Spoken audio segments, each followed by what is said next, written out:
This is Electric Universe Geology Earth News. The image you're looking at is the Cascades. It's northern Washington state, just south of the Canadian border. Here's Highway 20. It's the North Cascade Highway, runs through it. A friend of mine, Mel Atchison, went camping somewhere around here. I'm not exactly sure where it was. And he was sort of up at the top of one of these ridges and looked down into the valley and noticed that there was a stream. And on either side of the stream, there was a mountain with zero sediment. None whatsoever. Just a stream. Not one single bit of sediment. And supposedly these mountains have been here as long as all the other mountains. So if it was the standard geological model, this should have enough time to have all of the little pieces of rock that are the mountain erode, one little grain of dust at a time, filling in the canyons. But they're not. They're empty. And this is really different than a lot of other places. And I think I know the reason why. Let me zoom out. You'll see this canyon right here has a lot of sediment. There's flat stuff down here, as opposed to this and all these other places.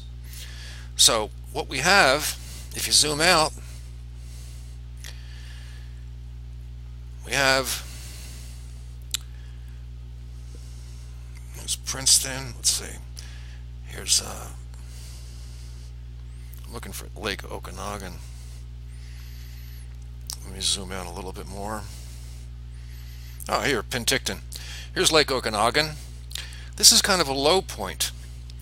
If there was a rush of water from the equator, as Velikovsky proposed, because of a reversal of rotation, which is what I see in the field, the water would have been constricted by this area, but not held in completely.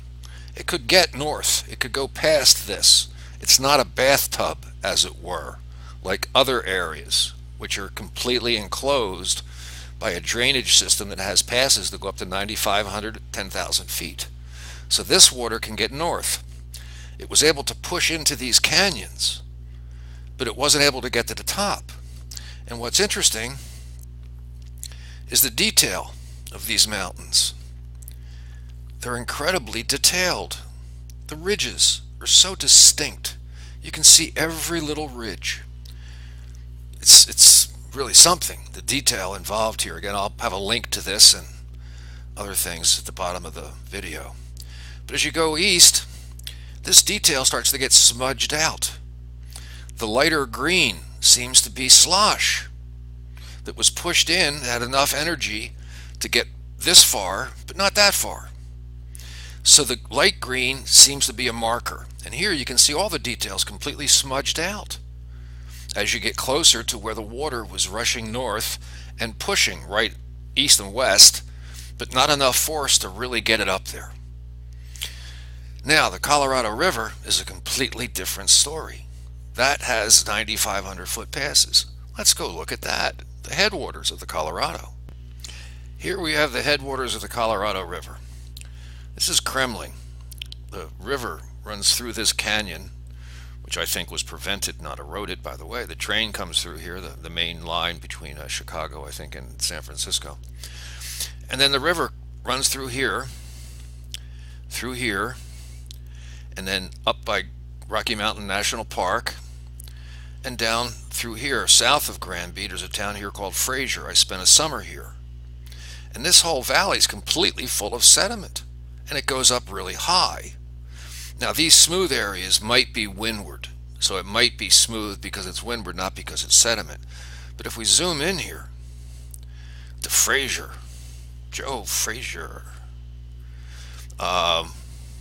which is where I stayed, it was really interesting, you can see the valley's completely sloshed in. It goes up really high, all the way up to here where you start to get details of the mountains. This seems to be slosh, and it filled it in. It starts here. This is the drainage down here. This is a river that runs through here. There's another one over here.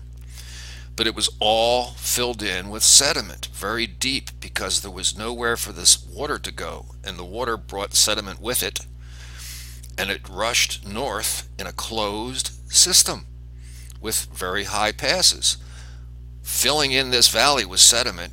The return flood seems to have carved this channel out.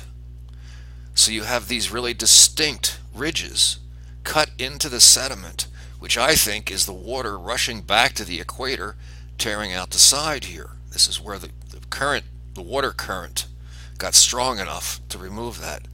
By the way, this river runs right through this mountain, which is really cool. Again, I don't think it eroded it. And then if we come over here to let me get my bearings here real quick, zoom out. Ah yes, here we are, Silverthorne. Nothing but shopping discount centers. It's horrible, little town with nothing but malls. There's nothing. It's a brand new town because they built a dam and they moved stuff.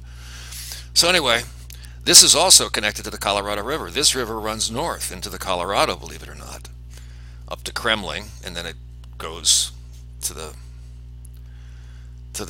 west. So here we have this other valley here, and it too is filled with sediment all the way up to this mountain. That's how closed in this drainage was. You can see there's sediment up here. I lived up here at Wilderness. There's a point where it gets flat and there's road cuts, and you can see that it's underwater sediment. And then again, all of these rivers are going to drain to the north. As the water gets lower than the sediment, it's going to rip out the channel, just like it did in Fraser. So these canyons are full of sediment because it's a closed system. The more closed the system, the greater the pressure. As this area is filling up with water and it can't get out, and it's going up to 9,500 feet, the basin, the bathtub as I like to refer to it, is going to fill up, and it's going to force the water to go back down where it came from.